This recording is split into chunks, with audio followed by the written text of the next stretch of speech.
Good evening, ताल music. कौन तुम? तुमने यहाँ पर फोन क्यों किया? नहीं, मैं खुद ही तुम्हें फोन करने वाली थी। खास बात?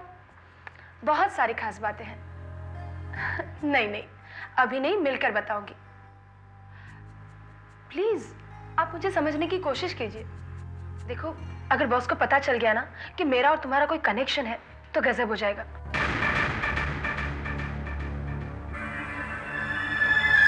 Good evening sir. Good evening. Hello. हाँ सर, कल की मीटिंग कंफर्म है जी। सुबह 11 बजे। Yes sir. Thank you, thanks for calling.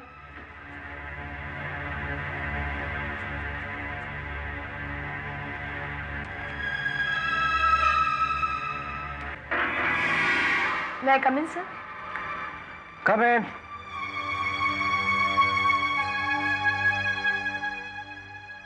Yes, sir. तुम फोन पर किससे बातें कर रही थी? सर, चोपड़ा क्रिएशन से मिस्टर चोपड़ा का फोन था। वो कल की मीटिंग का रिकन्फर्मेशन चाहते थे। बस उन्हीं के साथ बात कर रहे थे। सुभाष चोपड़ा? जी सर। उसकी फिल्मों का म्यूजिक अच्छा होता है। उसने अपनी पहली फिल्म का म्यूजिक भी हमें बेचा था। I know sir. जयंत कहाँ है? सर वो तो गए। चला गया है? हाँ सर, वो तो चले गए। थोड़ा सा पैसा क्या लगाया कि अपने आप को मालिक समझने लगा है। देख लूंगा मैं उसे। सर मैं जाऊं? ओके। Thank you sir. या।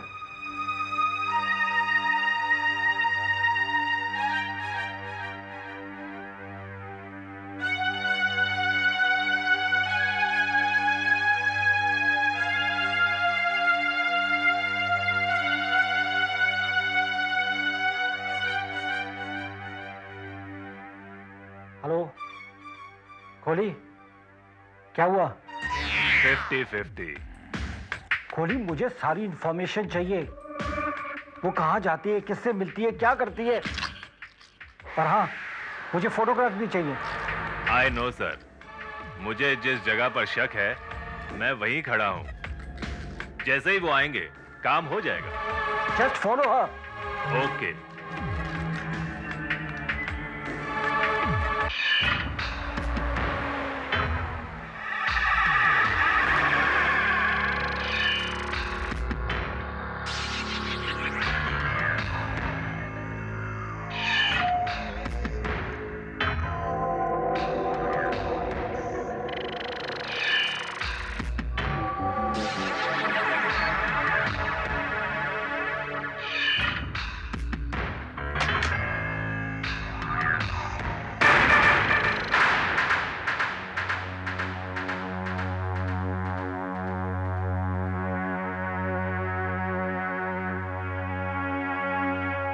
There is no use. इंतजार करना बेकार है। मुझे लगता है कि वो हमारे पास नहीं आएगा। वो सुभाष चोपड़ा इस वक्त गीत म्यूजिक के मालिक कृपलानी के पास बैठा होगा और कृपलानी उसे हमसे ज्यादा प्राइस देकर म्यूजिक खरीदने की कोशिश कर रहा होगा। हेलो। Hello sir. कृपलानी बोलो। बस सर, आपका आशीर्वाद पाने के लिए फोन किया है। सर, एक बहुत अच्छा म्यूजिक मेरे पास आया है। वो अपने सुभाष चोपड़ा है ना, उनकी लेटेस्ट फिल्म, वो क्या नाम है? अरे राइट खरीद रहे हो तो पिक्चर का नाम मालूम नहीं? अरे हाँ, सरगम। सरगम का म्यूजिक मेरे पास आया है। सर एक्सलेंट म्यूजिक है, कमाल का म्यूजिक है। मुझे पता है कृपलानी, तुम काफी समझदार हो। अगर तुम समझते हो कि ये म्यूजिक तुम्हारी कंपनी के स्टैंडर्ड का है तो तुम्हें खरीद लेना चाहिए। सर, मुझे मालूम है कि आप जब भी मुझे एडवाइस करेंगे सही एडवाइस करेंगे। या देखा उस कृपलानी का कमीनापन। तुमसे तुम्हारा प्रोड्यूसर छीनकर तुमसे ही फोन पे बातें कर रहा है। अगर इसी तरह हमसे बड़े बड़े बैनर और सिंगर्स छीनते रहे तो एक दिन हमें भजनों का कैसे निकालना पड़ेगा। जयंत, तुम शायद ये भूल रहे हो कि वो मेरा ही चेला था और मेरा ही चेला रहेगा। अगर उसने 99 गुण सीख लिए, एक बाकी है, एक। ग्रोवर, 1 और 99 का कोई मुकाबला नहीं होता। अगर वो इसी तरह हमारी जड़ों में मट्ठा डालता रहा तो ताल म्यूजिक कंपनी का दरख्त देखते देखते ढह जाएगा। तनावर दरख्त इतनी आसानी से नहीं गिरता, उसके साए में उगने वाले पौधे सूख जाया करते हैं। कृपलानी की भी वही हालत होगी, म्यूजिक वो खरीदेगा, मार्केट में कैसेट हमारा होगा। क्या मतलब है तुम्हारा? All is fair in love and war. You understand?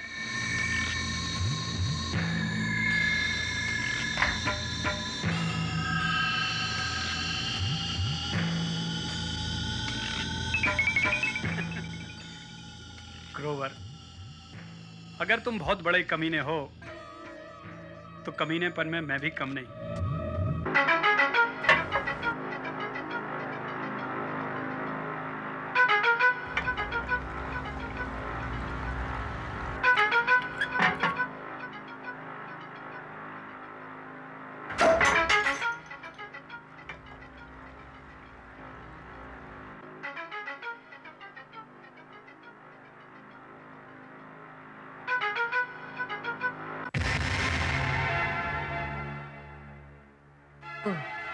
तो आज इतने जल्दी शुरू हो गए, क्यों? तुम्हें कोई इतराज है क्या? हाँ है। आखिर बात क्या है? मैं देख रही हूँ तुम दिन ब दिन फ्रस्ट्रेशन का शिकार होते जा रहे हो, और अपनी सारी फ्रस्ट्रेशन तुम घर पर आकर निकालते हो। घर? तुम इसे घर कहती हो? घर वो होता है जहां पे चैन, सुकून और प्यार मिलता है, लेकिन यहां तो कुछ भी नहीं है। इसके जिम्मेदार तुम हो और तुम्हारी ये शराब। शराब? ये शराब नहीं, मेरे लिए दवा है, दवा। विश्वासघात के जो जख्म मुझे मिले हैं उसे बर्दाश्त करने के लिए मैंने इसे गले लगाया है। ये जहरीली है, कड़वी है, लेकिन तुमसे ज्यादा नहीं। विशाल,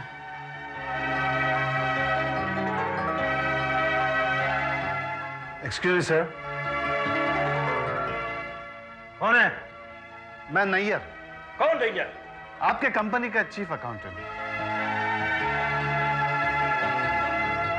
सर, मैं आपसे कुछ जरूरी बातें करना चाहता हूँ। तुम जानते हो कि मैं ऑफिस का कोई काम घर में नहीं करता। I know sir, but it is very urgent. Sir, मैं आपको अकाउंट्स के बारे में कुछ बताना चाहता हूँ। ओ, अकाउंट तो जैन देखता है। हाँ सर, जैन साहब के कहने के मुताबिक 2 करोड़ का चेक इशू हो चुका है, जिसके सामने कैश निकाला गया है, और इस कैश का कोई हिसाब नहीं है। इस कैश के बारे में सिर्फ जैन साहब ही जानते हैं।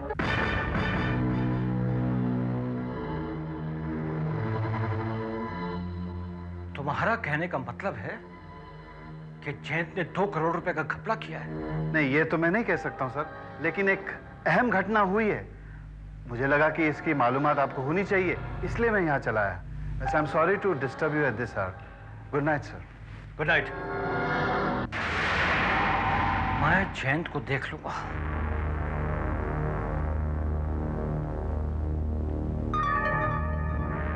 हेलो जयंत, तुम आधे घंटे में ऑफिस पहुंचो।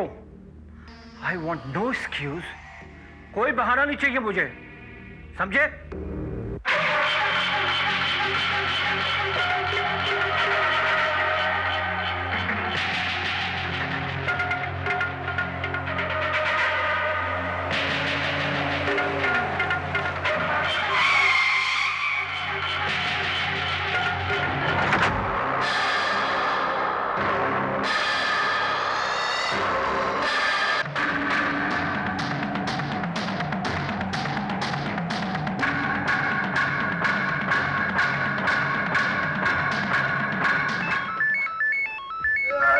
बोलना पड़ेगा।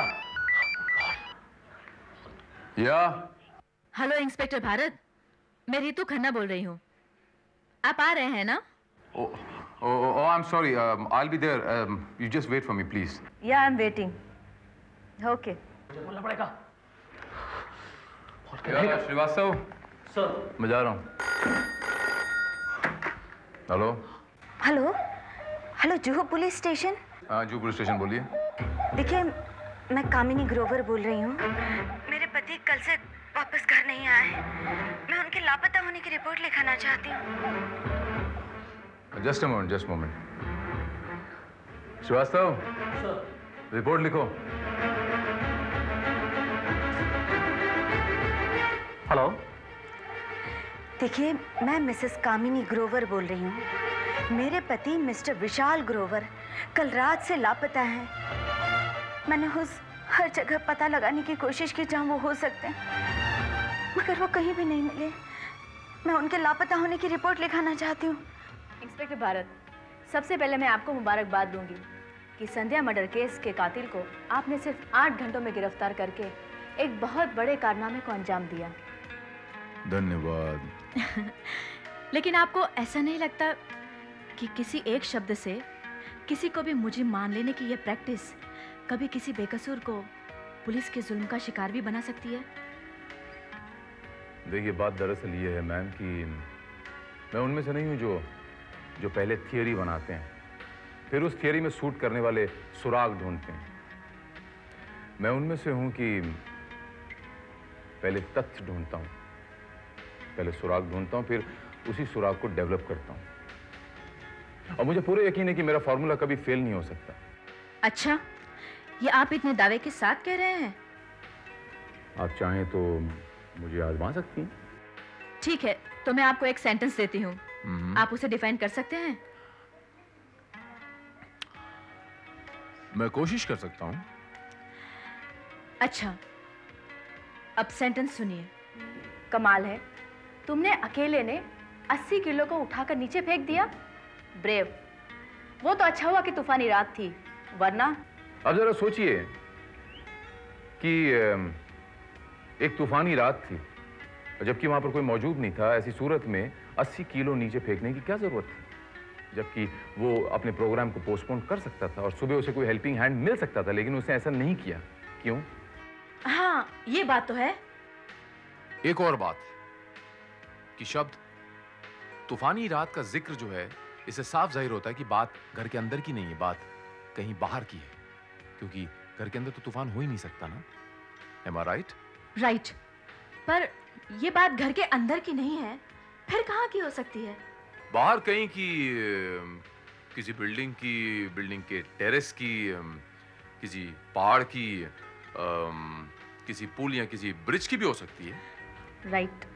अब सवाल ये है कि वो वजन था क्या जिसके बारे में एक्यूरेट कहा जा सकता है, और जिसके लिए 100 ग्राम, 200 ग्राम, 1 मन, 1 क्विंटल जैसे शब्दों का प्रयोग नहीं किया गया। वो वजन क्या हो सकता है?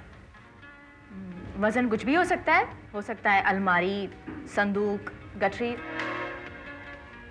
अलमारी को फेंकने के लिए ताकत की नहीं, 4 हाथों की जरूरत पड़ती है। संदूक हो सकता है, लेकिन संदूक या गठरी का वजन इतना एक्यूरेट बताया नहीं जा सकता। लेकिन एक शब्द, एक वर्ड मुझे बहुत खटक रहा है, वो है ब्रेव। कि ब्रेव यानी बहादुर। अब गठरी फेंकना कोई बहादुरी का काम तो नहीं। गठरी फेंकने में तो ताकत का इस्तेमाल होता है, बहादुरी का नहीं। लेकिन अगर फेंकने वाला नहीं हो, फेंकने वाली हो, तो शाबाशी के तौर पे उसको कहा जा सकता है, you have done a very brave job. और फेंकने वाली चीज कुछ और नहीं हो सकती, सिर्फ लाश हो सकती। लाश? जी हाँ, लाश, जिसके लिए एक एक्यूरेट वजन का प्रयोग किया गया है, जिसके लिए वो लड़की सुबह तक इंतजार नहीं कर सकती थी, जिसके लिए वो किसी की मदद भी नहीं ले सकती। यस मैम, किसी एक तूफानी रात में किसी एक ब्रिज से वो लाश नीचे फेंकी गई है। यही मीनिंग उस सेंटेंस से निकलता है। देखा, जो मैंने सोचा था वही हुआ। मैं जानती थी कि आप इस सेंटेंस को क्रिमिनल एंगल जरूर देंगे, पुलिस वाले हैं ना। वैसे मैं आपको एक बात बता दूं, ये सेंटेंस किसी नॉवेल का नहीं है या मेरे दिमाग की उपज नहीं है। ये सेंटेंस इसी रेस्टोरेंट के किसी आम आदमी ने बोला, जिसे आपने क्रिमिनल एंगल देकर एक्स्ट्रा ऑर्डिनरी बना दिया। क्या मतलब? इसका मतलब ये कि मैंने इसी रेस्टोरेंट में किसी आदमी से ये सेंटेंस सुना और आपके कहने पर मैंने आपको बता दिया और बस आपने तो देखते ही देखते उसे कातिल और कातिल का जोड़ीदार साबित कर दिया।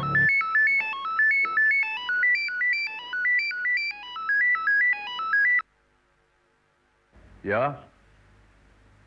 हाँ इंस्पेक्टर श्रीवास्तव, बोलो।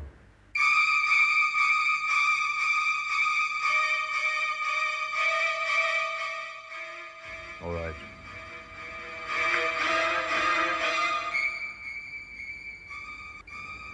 लीजिए, खबर मिली है कि म्युनिसिपल ब्रिज के नीचे एक लाश बरामद हुई है। वो लाश कल की तूफानी रात में फेंकी गई।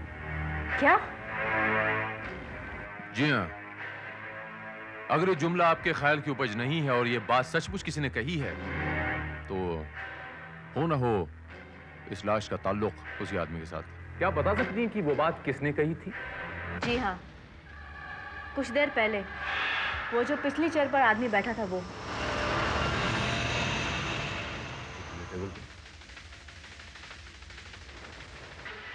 वेटर।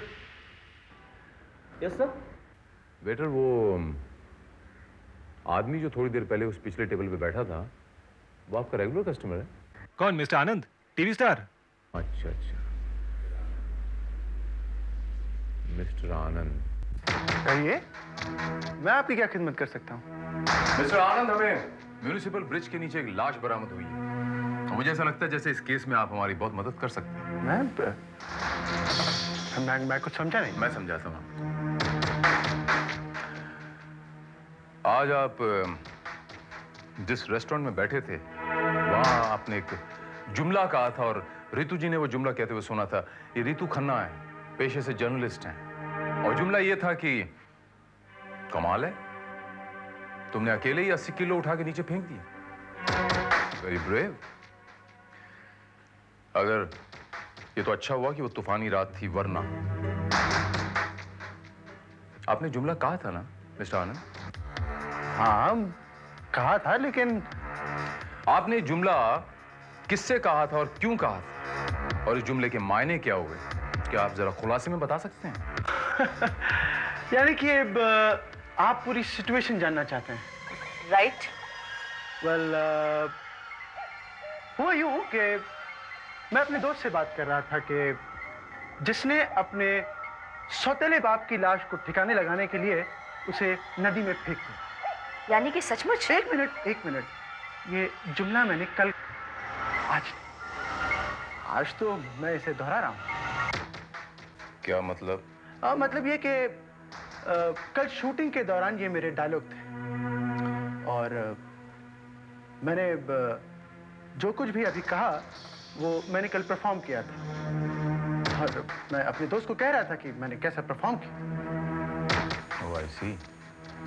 क्या आप ये प्रूव कर सकते हैं कि ये जुमला आपने शूटिंग के दौरान ही कहा था?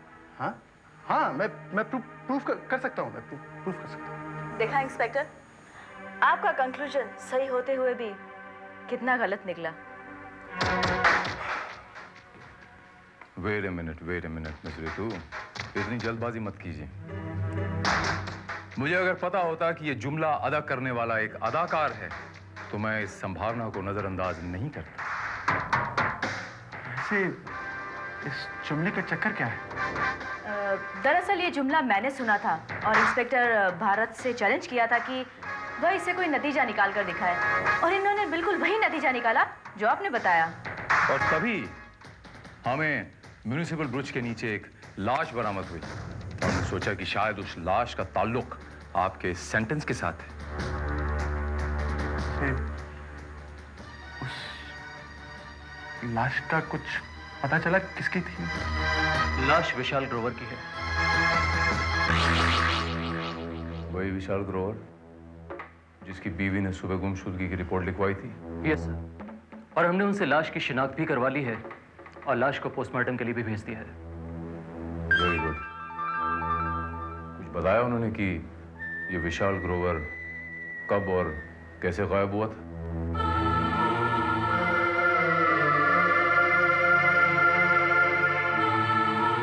कल शाम 8 बजे तक वो यहीं पर थे। उसके बाद वो ऑफिस चले गए और फिर ऑफिस से घर वो कभी नहीं लौटे। आई am sorry about this Mrs Grover, लेकिन आपको क्या लगता है मिसेस ग्रोवर कि मिस्टर ग्रोवर ने आत्महत्या की होगी? आत्महत्या? इम्पॉसिबल।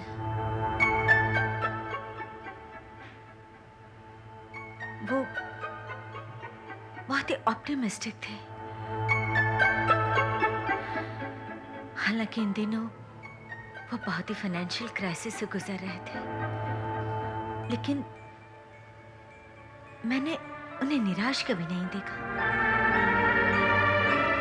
Financial crisis? कैसी फाइनेंशियल क्राइसिस मिसेस ग्रोवर?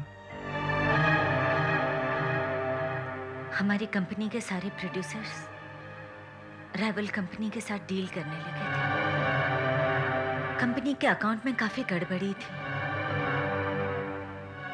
कल ही हमारे चीफ अकाउंटेंट मिस्टर नैयर ने बताया था कि कंपनी के अकाउंट्स में 2 करोड़ का गड़बड़ घोटाला था।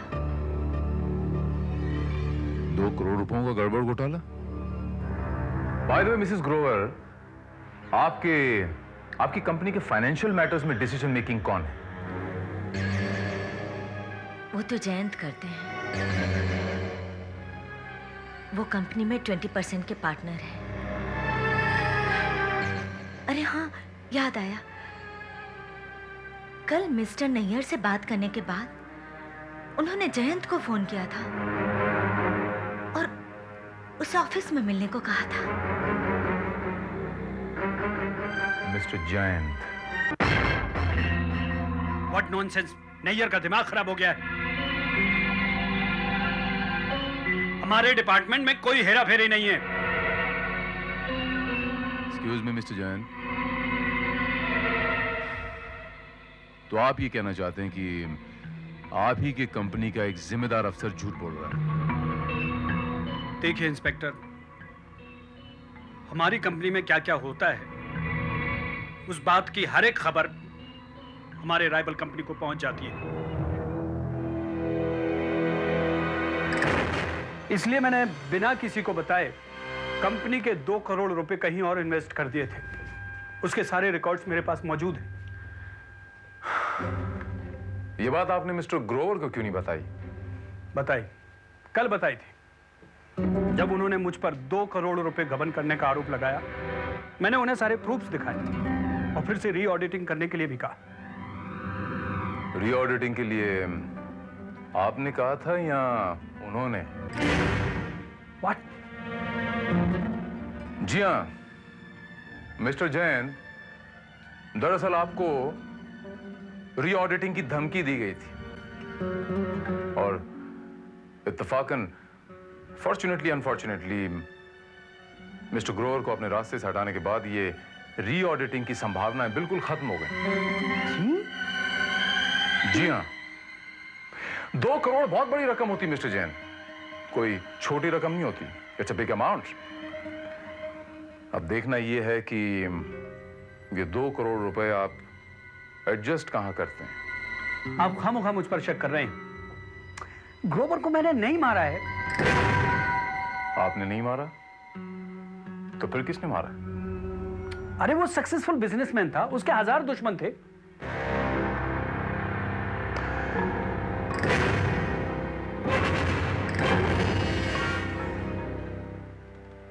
ये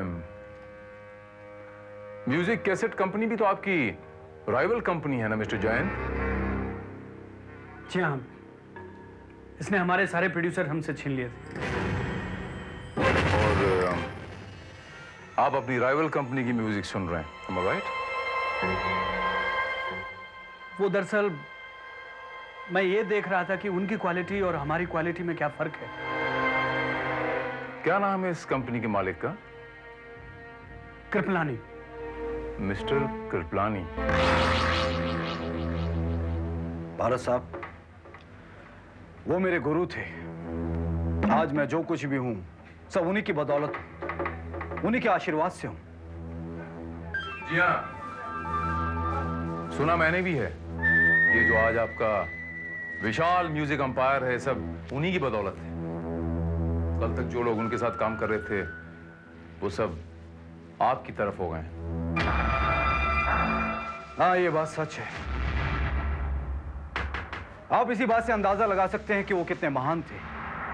किसी बात का बुरा ही नहीं मानते थे, बल्कि उल्टा मुझे आशीर्वाद दिया करते थे। मेरी तो समझ में नहीं आता कि उनका कैसे मर्डर हो गया। तो आप ये कहना चाहते हैं कि उन्होंने सुसाइड कमिट किया? नहीं, मेरा कहने का ये मतलब नहीं है। हाँ, वो शराब बहुत पिया करते थे। हो सकता है वो शराब पीकर कहीं गिर गए हों। ये भी तो हो सकता है मिस्टर कृपलानी कि वो शराब उन्होंने आपके साथ बैठकर पी हो। मिस्टर भारत, मैं आपका इशारा समझ गया हूं। मैंने आपसे पहले ही कहा है कि वो मेरे गुरु थे। अगर उन्होंने मेरे साथ बैठकर शराब पी होती तो आज आपको उनकी लाश नहीं, मेरी लाश मिली होती। अच्छा। वैसे भी वो एक डूबता हुआ जहाज थे। मुझे उन्हें और डुबाकर क्या मिलने वाला था? जी हाँ, बहुत सच कह रहे हैं आप। जिस आदमी की जड़ें खोखली कर दी हो, उसका तना काटने की क्या जरूरत थी आपको?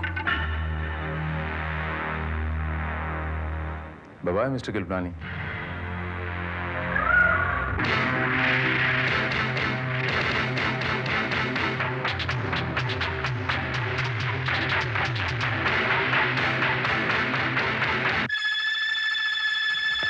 सर, हमने आपके कहने के मुताबिक मिस्टर ग्रोवर के मोबाइल पर की जाने वाली तमाम कॉल्स की लिस्ट हासिल कर ली है। सर, इनमें से एक नंबर पर पिछले हफ्ते कई बार बातचीत हुई है। सर, हमने अपने सोर्सेज से यह भी पता लगाया है कि यह नंबर एक डिटेक्टिव एजेंसी का है। Detective agency? Yes sir. क्या नाम है इस डिटेक्टिव एजेंसी का? जी हाँ, मिस्टर ग्रोवर ने हमारी एजेंसी से सर्विसेज हासिल की थी। हमारा सबसे काबिल डिटेक्टिव कोहली उनका काम कर रहा था। ये जॉब किस किस्म का था बता सकते हैं मिस्टर मित्रा? सॉरी इंस्पेक्टर, मिस्टर ग्रोवर की शर्त थी कि कोहली उनके अलावा किसी और को रिपोर्ट नहीं देगा।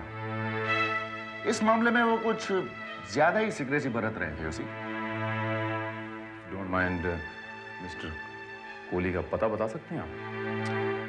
कल कोहली इस वक्त कहाँ होगा ये बताना मुश्किल है, क्योंकि पिछले 3 दिनों से कोहली ने हमारा कांटेक्ट नहीं किया है। वैसे ये हमारे लिए कोई हैरत की बात नहीं है, क्योंकि अक्सर वो किसी का पीछा करता हुआ चला जाता है और वापस आने के बाद ही हमें रिपोर्ट देता है। आपसे थोड़ी सी मदद चाहूँगा मिस्टर मित्रा। प्लीज अगर आप ये मुझे बता दें कि मिस्टर ग्रोवर किसे इन्वेस्टिगेट करवा रहे थे? Inspector, I wish I could, मगर मेरे तजुर्बे से मैं इतना जरूर कह सकता हूँ, इस किस्म की सीक्रेसी तभी बरती जाती है जब मामला किसी लड़की का हो।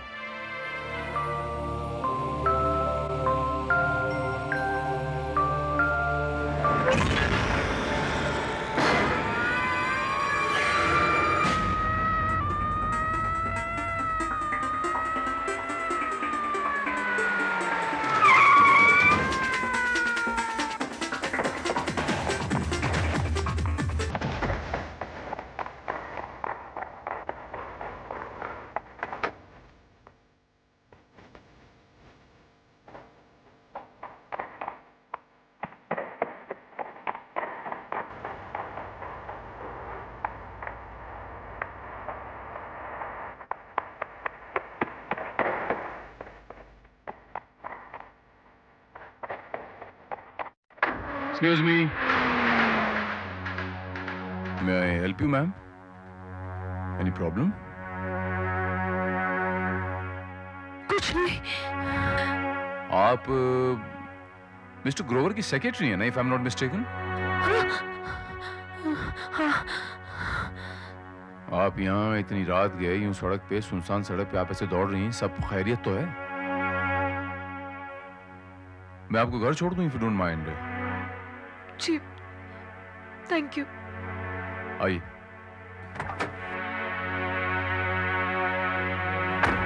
Please come.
इंस्पेक्टर श्रीवास्तव,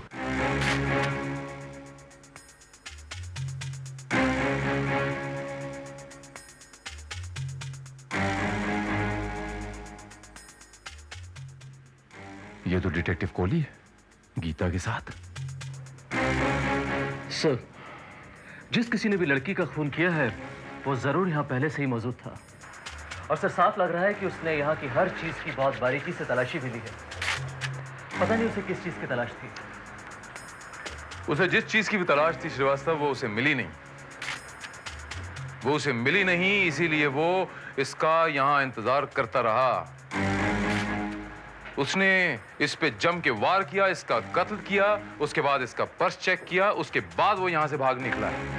लेकिन सर, ऐसी वो कौन सी चीज हो सकती है जो इतनी मामूली भी हो और इतनी इंपॉर्टेंट की पर्स में रखकर ले जाई जा सके? यही तो मैं सोच रहा हूं श्रीवास्तव कि वो आखिर वो चीज क्या है।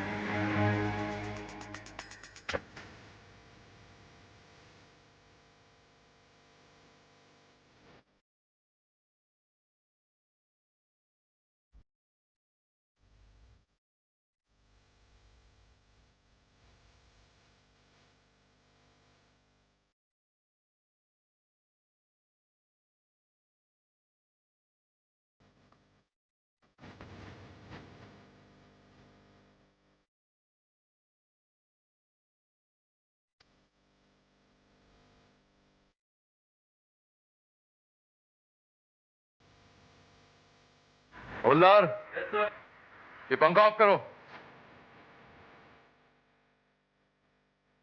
श्रीवास्तव। Yes sir.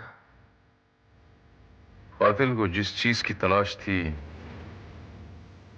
वो न हो, उसका ताल्लुक इस पंखे के साथ जरूर है।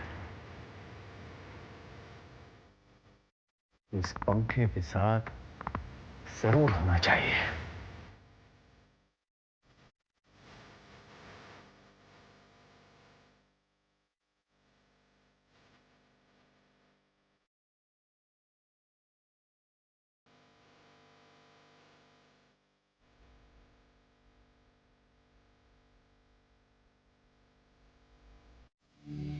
बात बहुत मामूली सी है मिसेस ग्रोवर। आप चाहें तो इसे आसानी से दबा सकती हैं। नहीं मिस्टर जयंत, अब कुछ भी नहीं दबाया जा सकता। मैं चाहूं तब भी नहीं, क्योंकि ये मामला पुलिस के हाथों में पहुंच गया है। और ये कोई मामूली रकम नहीं है, 2 करोड़ का मामला है। ये किस मामले को दबाने की बात हो रही है मिसेस ग्रोवर? जी वो मेरा मतलब। मैं बताती हूँ इंस्पेक्टर।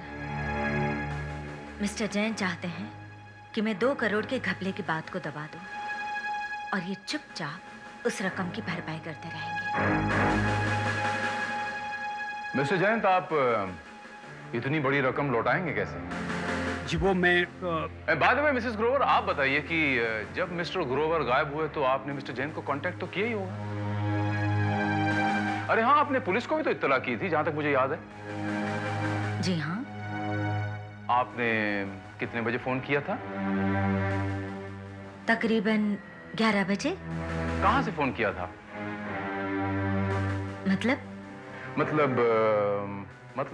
मतलब यहां से कि उस फोन से कि उस फोन से कि उस फोन से? जी, उस फोन से। इस फोन से? मतलब ये हुआ कि आपने घर ही से फोन किया? जी हाँ। घर में इतने सारे फोन होने के बावजूद क्या मैं बाहर जाकर पब्लिक बूथ से फोन करती? ठीक से याद कीजिए मिसेस ग्रोवर, हो सकता है आपने किसी और के घर से फोन किया हो। मैंने आपसे कहा ना, मैं इतनी परेशान थी कि कहीं बाहर जाने का सवाल ही पैदा नहीं होता। मैं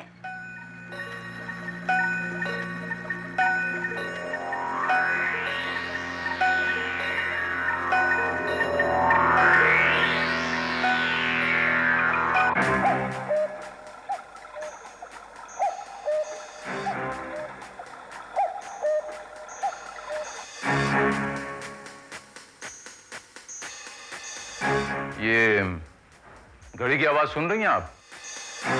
उस दिन जब आपने फोन किया था तो बैकग्राउंड में एक घड़ी की आवाज बज रही थी, लेकिन वो आवाज ये नहीं थी मिसेस ग्रोवर।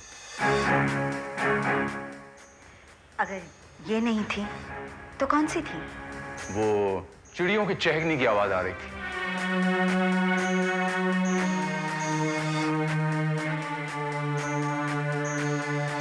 और वो घड़ी उस बेडरूम में है जहां से आपने फोन किया था।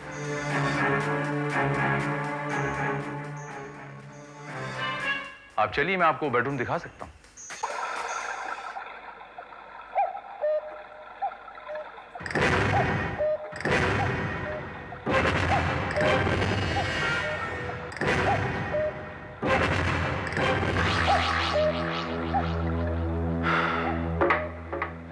घड़ी की आवाज सुन रही हैं आप मिसेस ग्रोवर?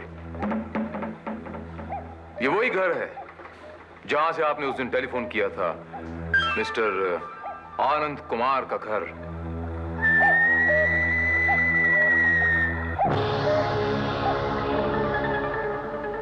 ये सब क्या हो रहा है? इंस्पेक्टर, क्या मैं जान सकता हूं आप इतनी रात गए मेरे घर में क्या कर रहे हैं? मैं मानता हूं मिस्टर आनंद कि आप एक बहुत बड़े अदाकार हैं और एक्टिंग भी बहुत अच्छी कर लेते हैं। एक्टिंग? कौन सी एक्टिंग? ये देखिए फिर से एक्टिंग कर रहे हैं आप। याद है आपको मिस्टर आनंद, उस दिन जब आपने कहा था मिस्टर ग्रोवर की मौत हुई तो मैं शूटिंग कर रहा था? हाँ, कहा था मैंने, मैं इस बात को प्रूव कर सकता हूं। और आपने ये भी कहा था मिस्टर आनंद कि वो जुमला, वो लाइन आपने कही थी उस फिल्म में, ये कमाल है, तुमने अकेले 80 किलो उठा के नीचे फेंक दी। हाँ, मैंने कहा था, तो फिर? Shut up! ऐसा कोई डायलॉग आपने उस फिल्म में नहीं बोला था। मैंने आपके फिल्म की पूरी स्क्रिप्ट चेक की है, उसके रश प्रिंट्स तक चेक करवाए हैं। मिस्टर आनंद, ये डायलॉग आपने उस दिन मोबाइल पर मिसेस ग्रोवर से बोला था।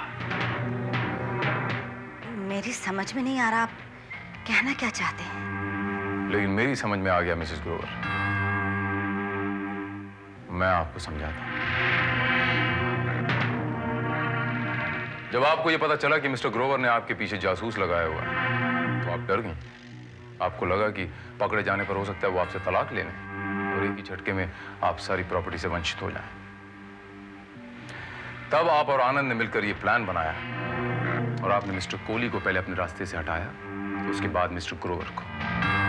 मिस्टर कोहली की लाश गायब कर दी, लेकिन मिस्टर ग्रोवर की नहीं, क्योंकि आपको प्रॉपर्टी क्लेम करनी थी, नहीं तो आपको साल इंतजार करना पड़ता। मैं सच कह रहा हूं ना मिसेस ग्रोवर?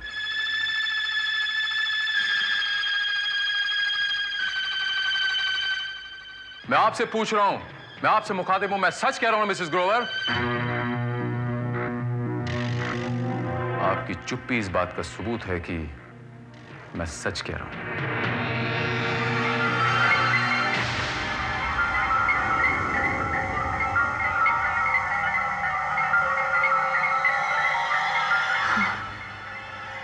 उस रात मुझे कोई एक्सप्लेनेशन नहीं चाहिए। इस बात को लेकर ऑफिस में 2 घंटे बहस हो चुकी है। अगर तुमने 2 करोड़ रुपए कंपनी के फायदे के लिए इन्वेस्ट किए हैं तो तुमने मुझे क्यों नहीं बताया?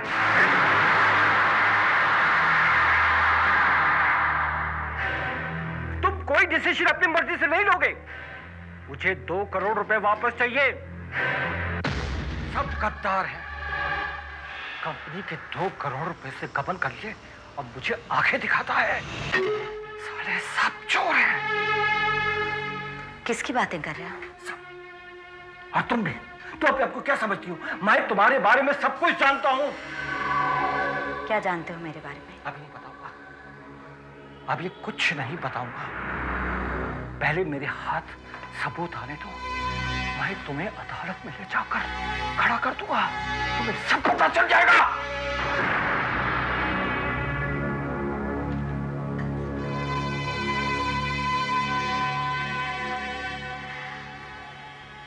डार्लिंग, बताओगे तो तुम तब जब अदालत तक पहुंचोगे। अदालत तो क्या, तुम अस्पताल भी नहीं पहुंच सकते। ये जहर 30 सेकंड में आदमी को खत्म कर देता है।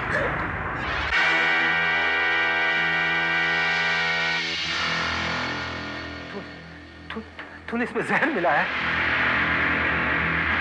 ओ बेवफा, तू भी नहीं बचेगी। माय डियर हस्बैंड, ये कमाल का जहर है। 12 घंटे बाद कोई पोस्टमार्टम ये साबित नहीं कर सकता कि तुम्हें जहर दिया गया। तू भी नहीं बचेगी। और उसके बाद लाश को ठिकाने लगाने के बाद आप जब ये खुशखबरी सुनाने मिस्टर आनंद के घर आई तब वो घर पर मौजूद नहीं थे। तो यहीं से आपने पहले पुलिस स्टेशन फोन किया, उसके बाद आपने मिस्टर आनंद से मोबाइल पर बात की। कमाल है, तुमने अकेले उस 80 किलो को उठाकर ऊपर से नीचे फेंक दिया। ब्रेव। ये तो अच्छा हुआ कि वो तूफानी रात थी, वरना। और शायद आपको यह नहीं मालूम मिस्टर आनंद कि मिस्टर कोहली और मिस गीता में एक सॉलिड अफेयर था।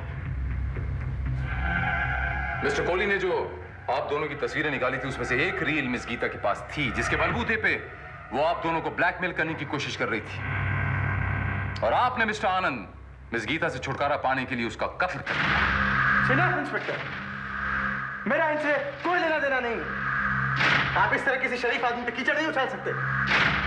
मेरा ना इनसे कोई लेना देना था, ना कोई लेना देना है। लेना देना था भी और लेना देना है भी। मैं प्रूव कर सकता हूं मिस्टर आनंद।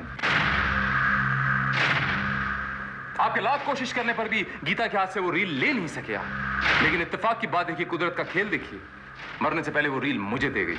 वो तस्वीरें देखना चाहेंगे आप? ये देखिए।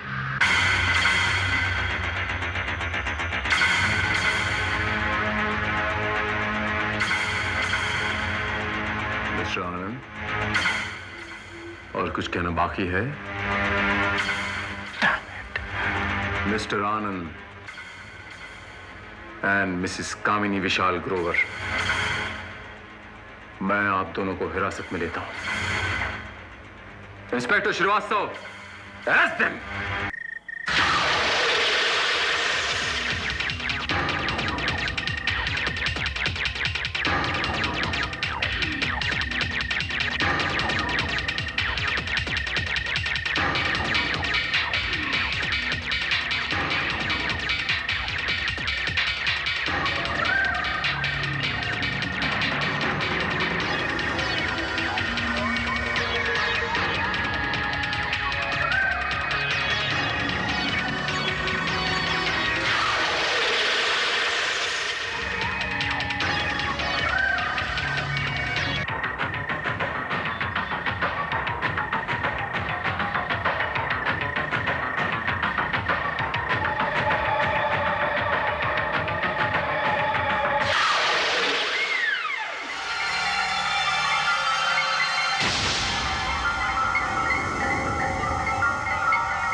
क्या बात है दिशा, दरवाजा खोलने में इतनी देर कैसे लग गई?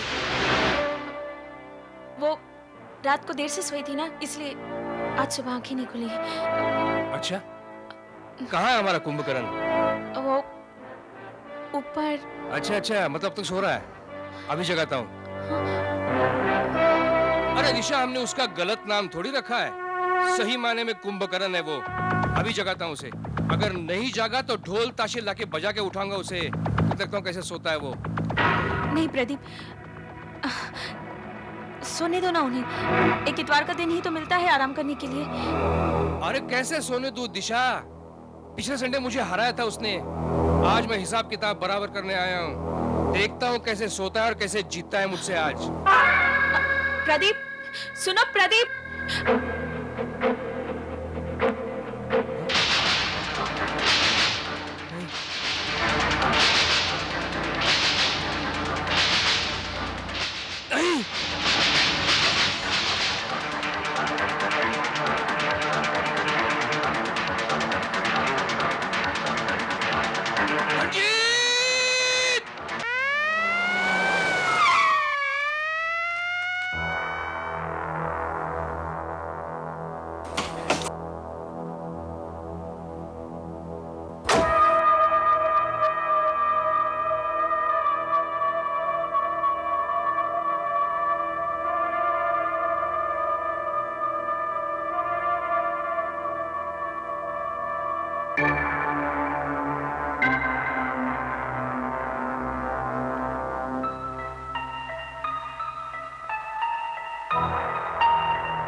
सरी खुली हुई तिजोरी, ये नोटों की गड्डी और ये लाश।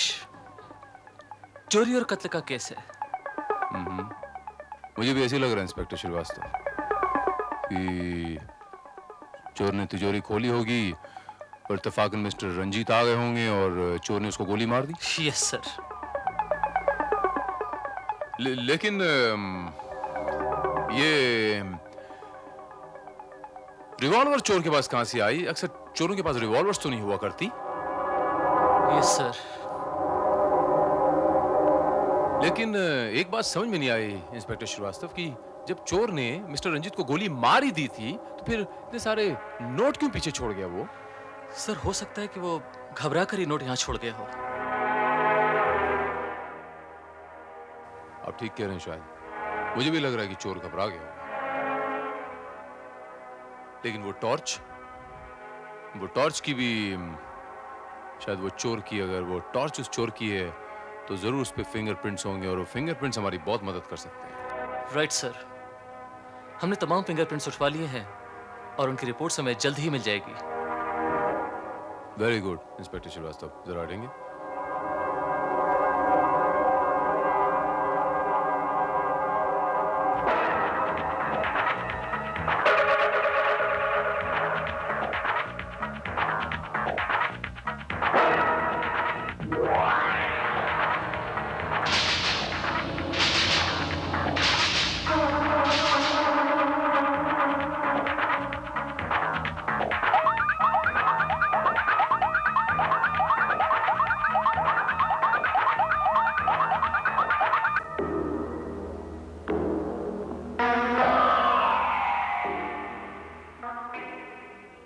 इंस्पेक्टर श्रीवास्तव, हादसे की खबर मिलने के बाद जब तुम यहाँ पर आए तो यहाँ पर कौन कौन था? सर उस वक्त घर पर सिर्फ मिसेस रंजीत थी, लेकिन सर फोन पर किसी पुरुष ने इन्फॉर्म किया था।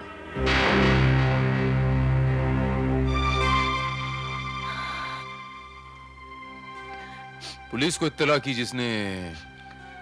कौन था वो? मिस्टर प्रदीप पटवर्धन। प्रदीप पटवर्धन आपके रिश्तेदार हैं कोई? नहीं, मेरे पति के दोस्त हैं। पुलिस को इत्तला करने से पहले आपने इनको खबर कर दी होगी, मेरा ख्याल है। जी नहीं। तो फिर इनको कैसे पता चला? वो सुबह घर आए थे, उन्हें अपने साथ ले जाने के लिए। कहाँ? क्लब, लॉन टेनिस खेलने। ओह आई सी। फिर वही ऊपर गए थे उन्हें उठाने के लिए, और फोन भी उन्होंने ही किया पुलिस को।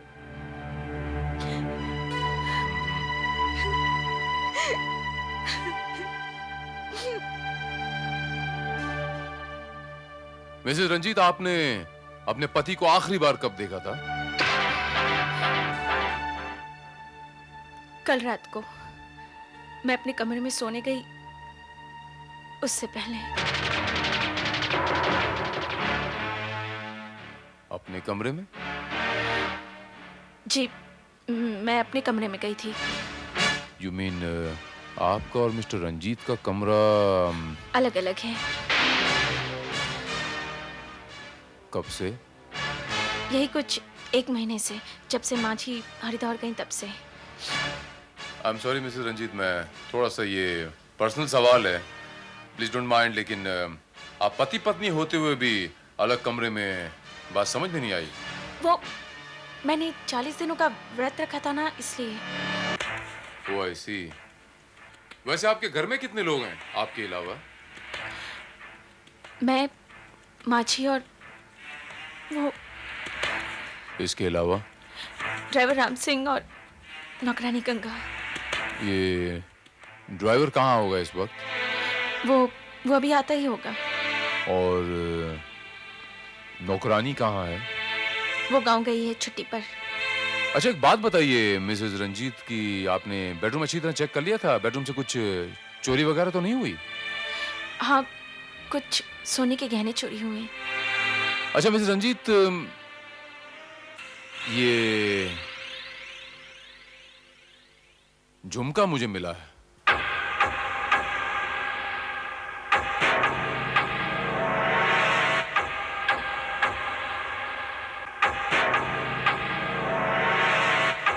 क्या आप पहचानती हैं इसे? जी, ये मेरा ही है। लेकिन ये तो मुझे मिस्टर रंजीत के सिरहाने मिला। आप तो कह रही थी कि आप दोनों अलग अलग रहते हैं। शायद दिन के वक्त रह गया होगा। हाँ, हो सकता है।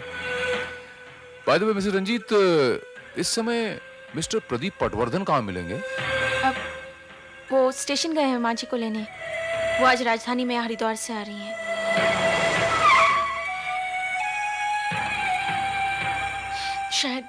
शायद वो लोग आ गए।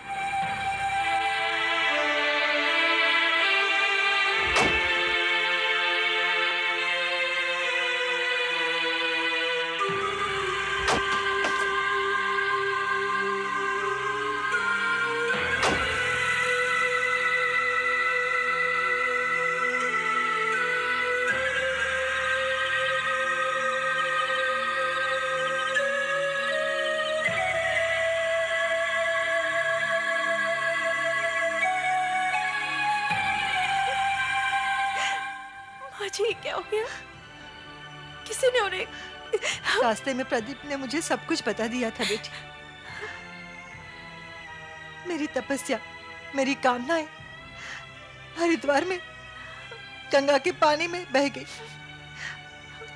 कहाँ कुल का दीपक मांगने गई थी, कहाँ कुली खो बैठी।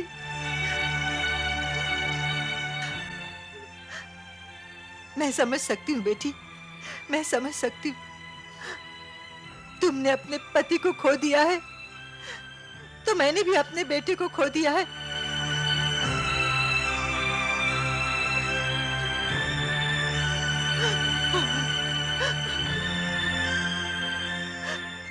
एक मिनट।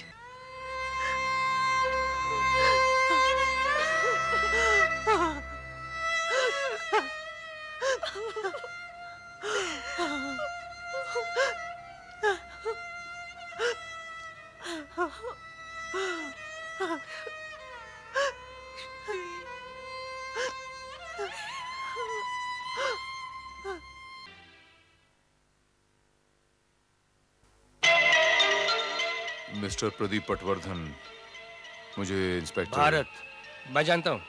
वैसे आपको कौन नहीं जानता? हाँ, मैं आपसे थोड़े से सवालात करूंगा, रूटीन क्वेश्चंस। मेरा पेशा है ये। आपका पेशा क्या है? मैं इंपोर्ट एक्सपोर्ट करता हूँ। हाँ। मिस्टर प्रदीप, ये बताइए कि मिस्टर रंजीत के साथ आपकी फ्रेंडशिप कितनी पुरानी है? काफी पुरानी है। कॉलेज में हम लोग एक साथ पढ़ा करते थे। अच्छा, एक बात बताइए कि रोज सुबह आप वो लॉन टेनिस खेलने जाया करते थे? नहीं, एवरी संडे। हाँ। आप दोनों में जुगलबंदी तो होती होगी। अक्सर जीतता कौन था? मैं जीतता था, लेकिन पिछले संडे वो जीत गया, इसलिए मैं उसे आज हराने के ठान के आया था। लेकिन देखे ना किस्मत का खेल, खुद जिंदगी से हार गया। इसके मायने ये हुए कि आपसे हार बर्दाश्त नहीं होती। हर स्पोर्ट्समैन यही चाहेगा कि वो हमेशा जीते। You're right. मुझसे भी हार बर्दाश्त नहीं होती। ठीक कहा आपने। अच्छा, ये इस परिवार के साथ संबंध कैसे हैं आपके? बड़े अच्छे हैं, बिल्कुल घर जैसे। माँ जी तो मुझे अपना दूसरा बेटा समझती है। और मिसेस रंजीत के साथ? जैसे एक भाभी और देवर में होते हैं। इंस्पेक्टर साहब, प्रदीप मेरे बेटे जैसा है। प्रदीप और रंजीत सिर्फ दोस्त ही नहीं थे, बल्कि सगे भाई से बढ़कर थे। और आप उस पर ऐसा इल्जाम लगा रहे हैं। माँ जी, आई एम सॉरी माँ जी, मेरा ये मतलब नहीं था, आपको कतई दुखी नहीं करना चाहता था माँ जी, लेकिन क्या करूं, it's just a routine inquiry. देखिए माँ जी, अगर आप चाहती हैं कि आपके बेटे के कत्ल तक हम जल्द से जल्द पहुंचे, तो आपको थोड़ा सा कोऑपरेट करना पड़ेगा। प्लीज माँ जी, मैं आपसे भी मिस्टर रंजीत के बारे में कुछ पूछना चाहता हूँ। प्लीज पूछिए, क्या पूछना चाहते हैं आप?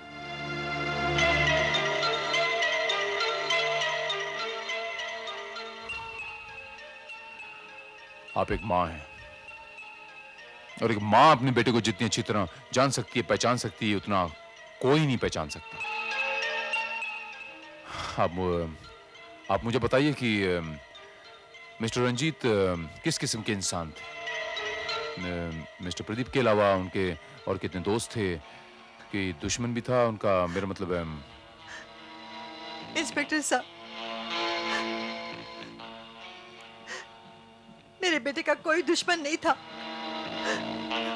वो सिर्फ अपने काम से काम रखता था।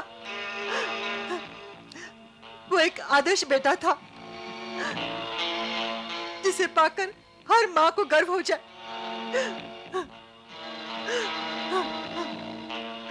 देखा, आखिर रुला दिया ना माँ को। लगता है आप पुलिस वालों के पास जज्बात नाम की कोई चीज है ही नहीं। इन्होंने अपना जवान बेटा खोया है। इस वक्त इनके दिल पे क्या बीत रही, इसका एहसास है आपको? अगर आपकी इंक्वायरी खत्म हो गई तो प्लीज। ना तो मेरी इंक्वायरी खत्म हुई है मिस्टर प्रदीप, और ना ही मेरे सवालात। आपसे दोबारा मुलाकात होगी बहुत जल्द।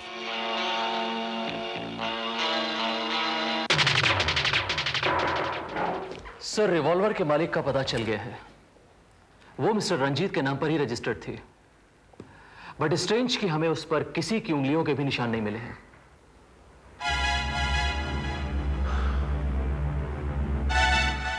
सी। और सर सिर्फ टॉर्च पर ही नहीं बल्कि पूरे कमरे में हमें चोर की उंगलियों के जो निशान मिले हैं वो पुलिस रिकॉर्ड से पूरी तरह मैच भी करते हैं। सर वो और कोई नहीं बल्कि पुराना तिजोरी तोड़ सलीम है। सलीम कोल्ड डोंगरी वाला?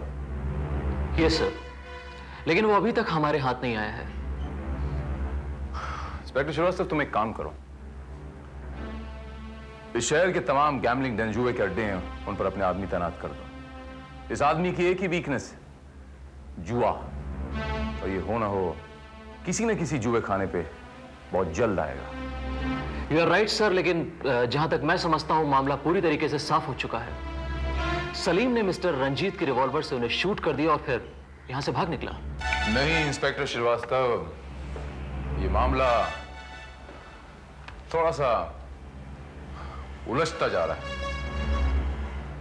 अगर चोर ने गोली चलाई होती तो उस रिवॉल्वर पे किसी के फिंगरप्रिंट्स के निशान होते, लेकिन उस रिवॉल्वर पे किसी के भी फिंगरप्रिंट्स के निशान मौजूद नहीं थे। इसका मतलब यह हुआ कि सलीम ने गोली नहीं चलाई, गोली किसी और ने चलाई है। किसने चलाई? खैर, पोस्टमार्टम की रिपोर्ट आ गई? नो सर, वो डॉक्टर बत्रा यहाँ मौजूद नहीं है और डॉक्टर दवे कोई दूसरा केस हैंडल कर रहे हैं। दिल्ली से कोई डॉक्टर मल्होत्रा इस केस को संभालने वाले थे, बट अनफॉर्चुनेटली वो भी नहीं आ पाए क्योंकि राजधानी 3 घंटे लेट थी। एनीवे सर, कल तक आपको पोस्टमार्टम रिपोर्ट मिल जाएगी। ठीक है श्रीवास्तव, रिपोर्ट आ जाएगी तो मुझे इत्तला कर देना।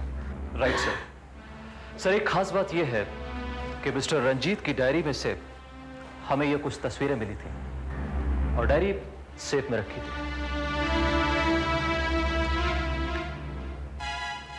Very interesting. बड़े रंगीन मिजाज के लगते थे, इतनी सारी लड़कियों की तस्वीरें हैं।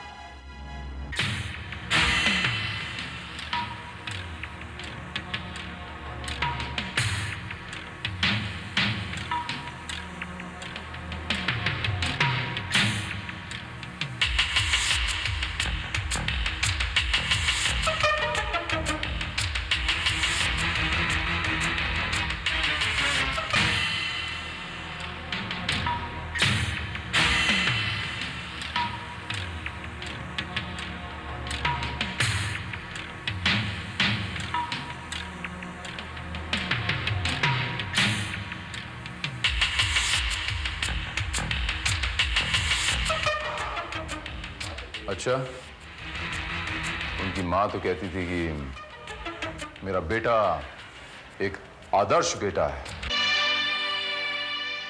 मैं आज भी कहती हूँ कि वो एक आदर्श बेटा था।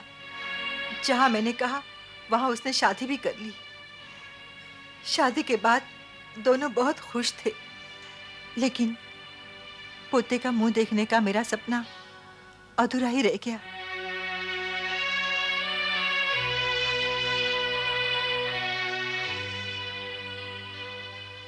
जी, मिस्टर एंड मिसेस रंजीत के रिलेशंस कैसे थे? उनके ताल्लुकात शादी के बाद कैसे थे?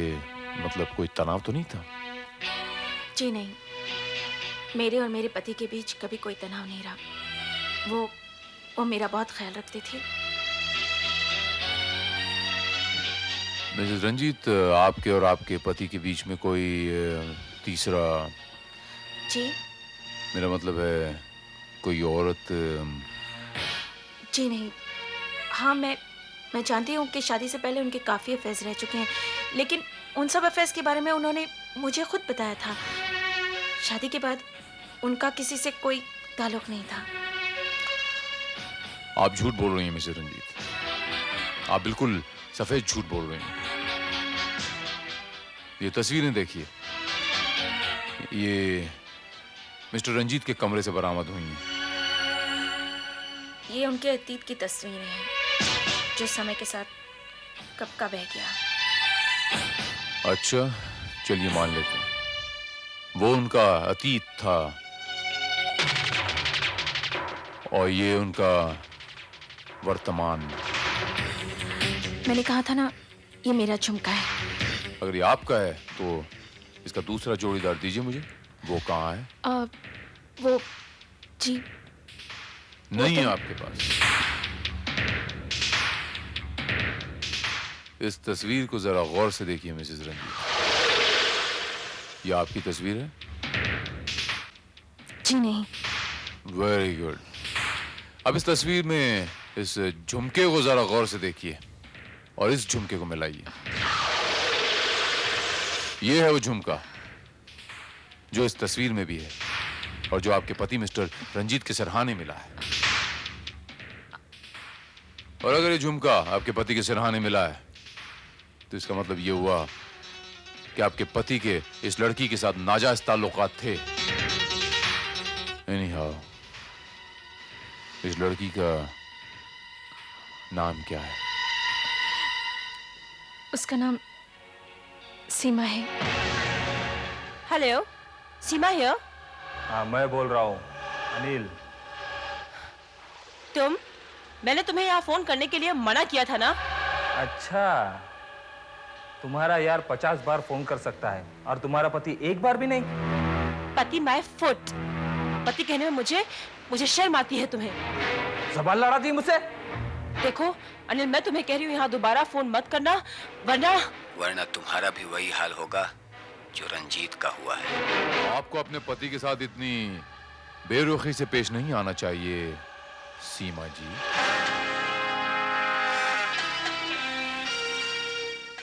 आपकी तारीफ।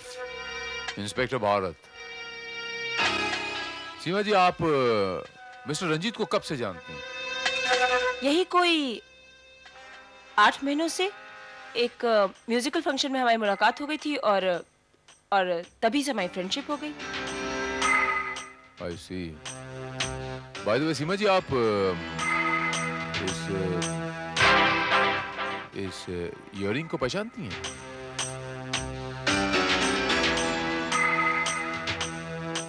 हाँ, शायद मेरा ही लगता है। शायद नहीं, यकीनन। ये इयररिंग मुझे मिस्टर रंजीत के सिरहाने मिला है। और क्या आप बता सकती हैं कि ये आपका इयररिंग उनके सिरहाने कैसे पहुंचा?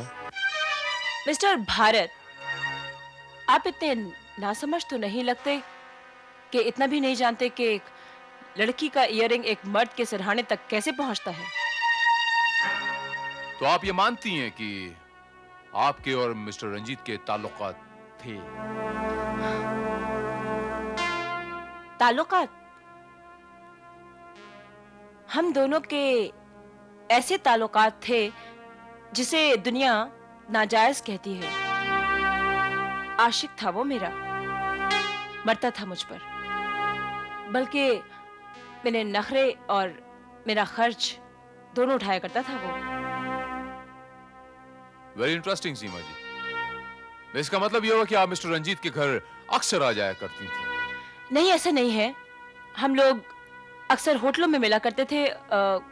कल पहली बार मैं उसके घर गई। यानी कि कत्ल वाली रात आप मिस्टर रंजीत के साथ थी, लेकिन पूरी रात मैं वहां नहीं थी। हम दोनों के बीच कुछ ऐसा हुआ कि वहां मेरा रुकना नामुमकिन हो गया। क्या मैं जान सकता हूँ सीमा जी कि ऐसा क्या हुआ कि आपका रुकना नामुमकिन हो गया?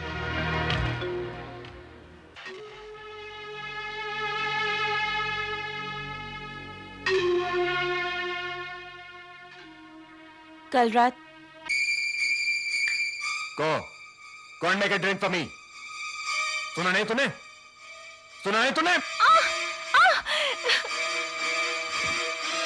अरे खड़ी क्या देख रही है?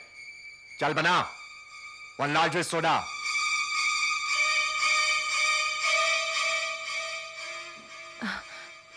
कम ऑन रंजीत, बिहेव योरसेल्फ। आखिर वो तुम्हारी बीवी है। लेकिन शायद ये भूल गई है कि ये मेरी बीवी है। अगर इसे यहाँ रहना है तो इसे वही करना होगा जो मैं कहता हूं। Darling, stop it. शुक्रिया। ये लो, पियो। मैं? हाँ। नहीं, मैं नहीं पीऊंगी। मैंने कहा ना पियो। देखता हूं कैसे नहीं पीती।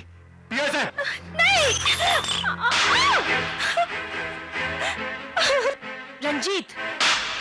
रंजीत, इस तरह अपनी बीवी को जलील करने का तुम्हें कोई हक नहीं है। अरे बीबियां होती इसी काबिल हैं।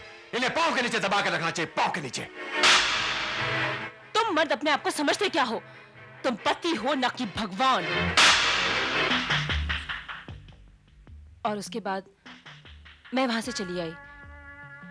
मैं ऐसे आदमी के साथ नहीं रह सकती जो पत्नी को अपने पैरों की जूती समझता हो। एक बात तो माननी पड़ेगी सीमा जी, बड़े आजाद ख्यालात हैं आपके। हाँ है। नहीं, मुझे कोई एतराज नहीं है, लेकिन इस बात का आपके पति को पता था? हाँ, पता था। कहीं ऐसा तो नहीं कि आप दोनों के अलग होने की वजह मिस्टर रंजीत ही थे? मिस्टर भारत, हमारे अलग होने की कई वजह थी। उनमें से एक वजह रंजीत भी हो सकते हैं। अच्छा, आपको क्या लगता है सीमा जी कि रंजीत का खून किसने किया होगा? रंजीत जैसे आदमी का कोई भी खून कर सकता था। बल्कि अगर उस वक्त मेरे पास रिवॉल्वर होती तो शायद मैं ही उसे गोली मार देती।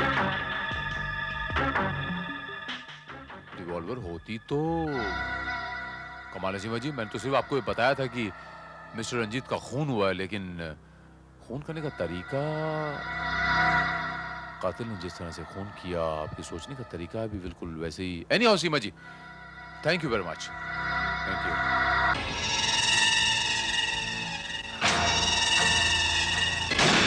सर, ये मरहूम रंजीत की नौकरानी है। तुम्हारा नाम गंगा है? जी साहब जी।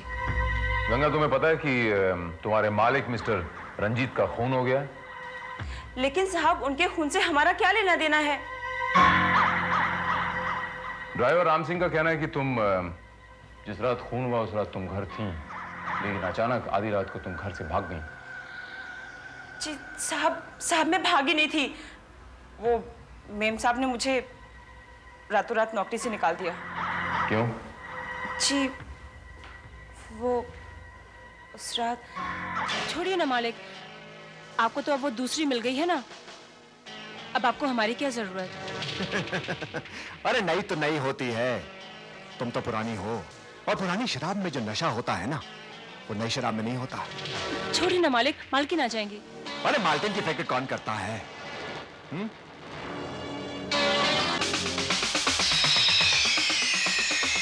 तुम?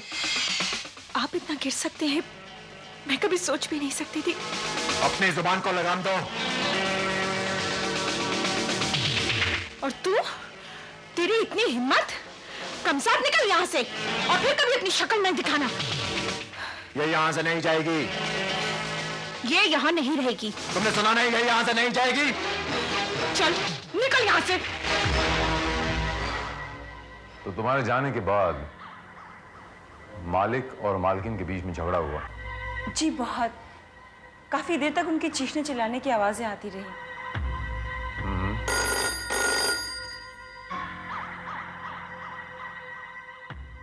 Inspector Bharat here. Oh, I see. Salim. बाप कसम, खुर्शीद क्या पत्ते वाले बाप। देख तू, चला चला देख।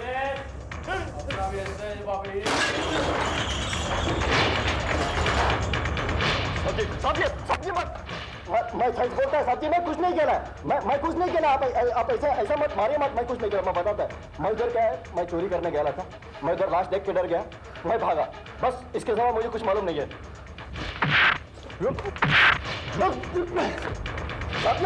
आप ऐसा मारिए मत। मैं कुछ नहीं किया। मैं झूठ बोलता मेरे को, झूठ बोलता मेरे को। तो क्या झूठ बोला भाई? क्या झूठ बोला भाई? हाँ, झगड़ा हुआ तेरा उधर किसी के साथ? मैं झगड़ा करने का कुछ आएगा? मैं उधर मेरा पैसा चोरी के लिए गया था उधर। हाँ, झगड़ा नहीं हुआ तो ये खरोच कहाँ से आया? ये खरोच कहाँ से आया? आप में बहुत तेरी। साहब जी, खरोच का कैसे बोलेगा आपको? भाई साहब, मैं चोरी करने गया था उधर लाश देख के मैं डर गया। साहब जी, मैं भागा। मैं क्या करता उधर भागते वक्त मैं सूटकेस से टकरा गया उधर, और खिड़की से कूद के भागा तो आया। एक मिनट, किससे टकराया तू? सूटकेस से टकराया मैं। हाँ, सही बोलता मैं, कसम खुदा का, मैं सही बोलता। इतने घबराहट में भी लेकिन तू जेवर चुराना नहीं भूला। जेवर मांगता, तू जेवर बोलेगा तो अपन देगा। उधर रखा हुआ है अपन जेवर, सब कुछ दे देगा आपको। लेकिन अपन कत्ल वित्तल नहीं किया साहब जी, अपना कोई संबंध नहीं उससे। हाँ, हवलदार पकड़ साले को, पकड़।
बात है? सब ठीक है ना? सब ठीक है। माजी मैं तुम उनकी फिक्र मत करो, वो अपने कमरे में सो रही हैं।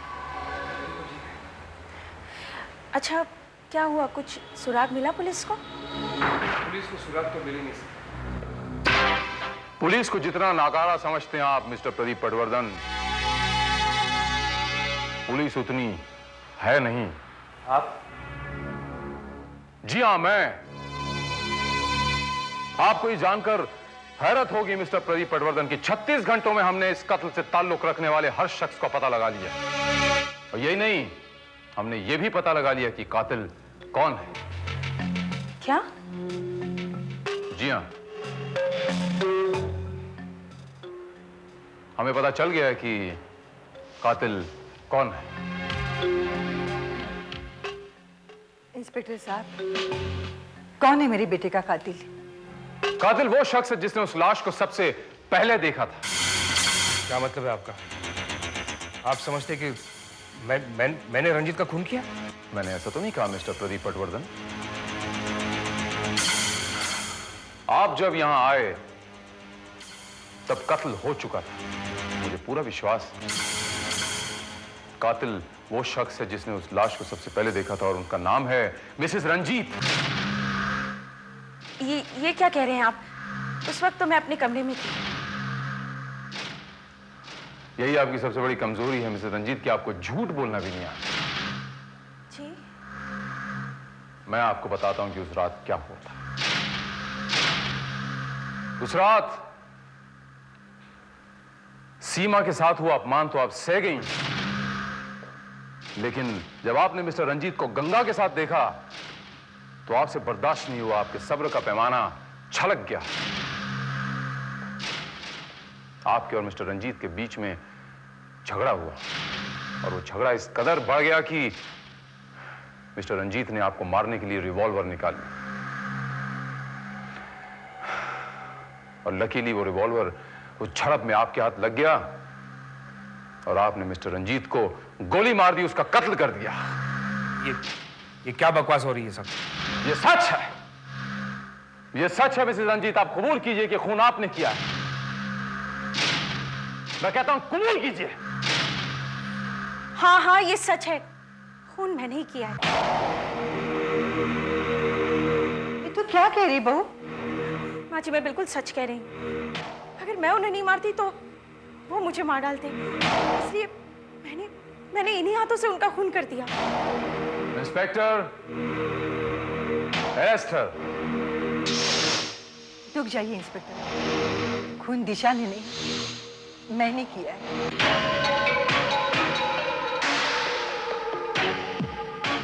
माँ जी? हाँ, रंजीत को मैंने मारा है।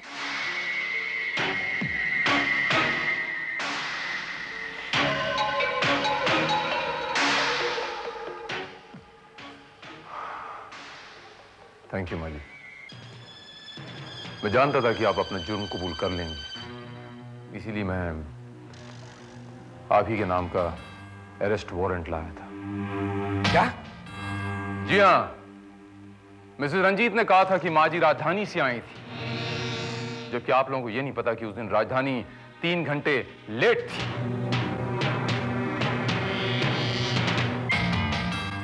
कत्ल की रात माँ जी फ्लाइट से आई थी। उसका सबसे बड़ा सबूत ये लगेज टैग है।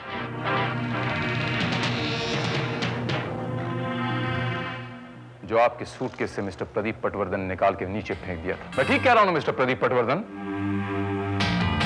और उस सूटकेस की तरफ मेरा ध्यान तब गया जब उस सलीम चोर ने कहा कि वो किसी सूटकेस से टकराया था।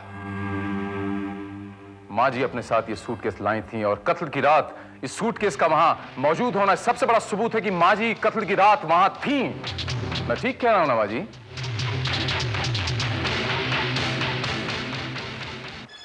हाँ, मैं उस रात फ्लाइट से आई थी।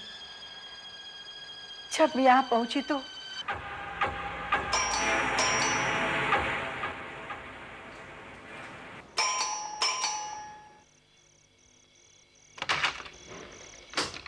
अरे माँ जी, आप एकदम अचानक?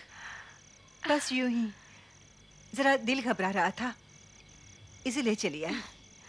रंजीत कैसा है? वो तो ठीक है। आप बहुत थकी हुई लग रही हैं। मुँह हाथ धो लीजिए, मैं खाना लगाती हूँ। नहीं बेटे, मैं खाना खाकर आई हूँ, जरा रंजीत से मिला हूँ। अब नहीं, वो माँ जी वो तो सो गए। दिशा, दिशा, दिशा! मैं भी आई।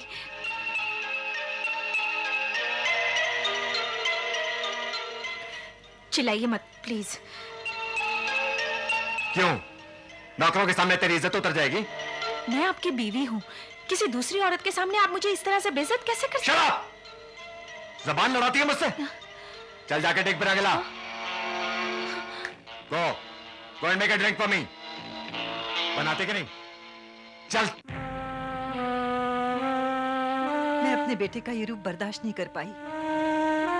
मेरा बेटा इतना चरित्रहीन होगा, ये मैं सोच भी नहीं सकती थी।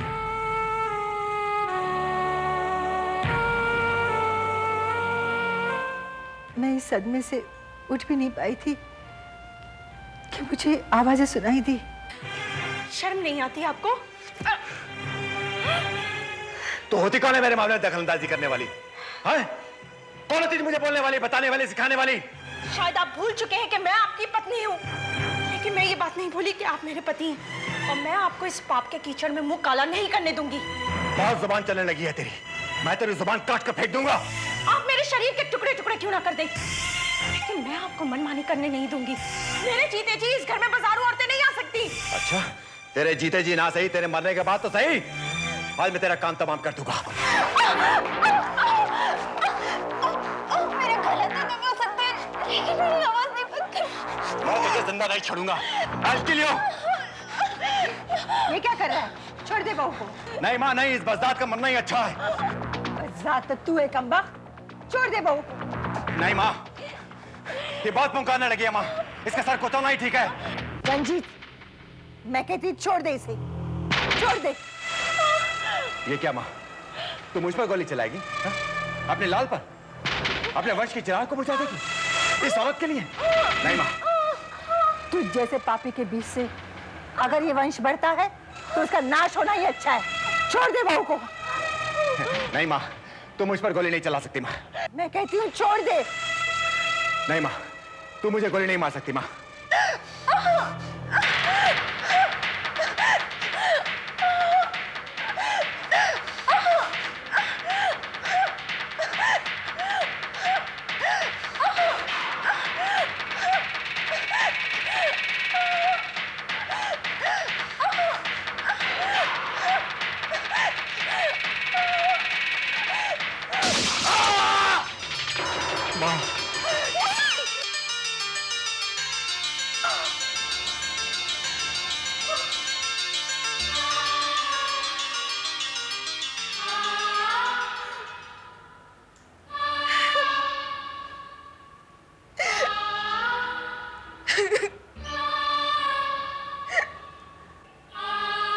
ऐसी औलाद से तो बेऔलाद होना ही ठीक है।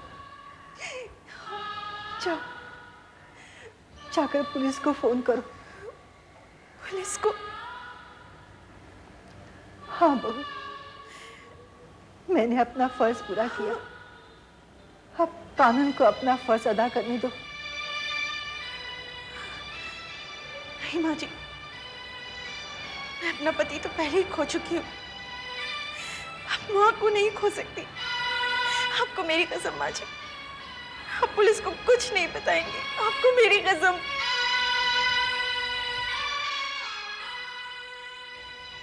मैं जब सुबह यहाँ आया, मैंने देखा कि सेफ खुली पड़ी है, सारा सामान बाहर पड़ा है। इसका मतलब है कोई चोर यहाँ आया। इसलिए रिवॉल्वर से मैंने माँ की उंगलियों के निशान मिटा दिए ताकि शक चोर पे जाए। माँ जी को आते किसी ने देखा नहीं था, इसलिए मैंने पुलिस के सामने उनको रेलवे स्टेशन से लाने का प्लान बनाया। लेकिन अफसोस, इतना सब कुछ करने के बावजूद भी हम लोग माँ को नहीं बचा पाए। लेकिन मुझे कोई अफसोस नहीं, मैंने जो किया ठीक किया। जिस कलंक को मैंने जन्म दिया उसे मैंने अपने ही हाथों से मिटा दिया। मेरा लाडला रंजीत, जिसे मैंने बचपन में एक थप्पड़ भी नहीं मारा, उसे मैंने गोली मार दी।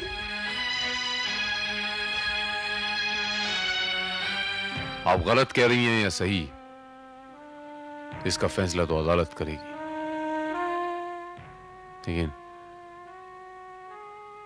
लेकिन एक बात बताऊं माँ जी, अगर ये थप्पड़ आपने बचपन में मार दिया होता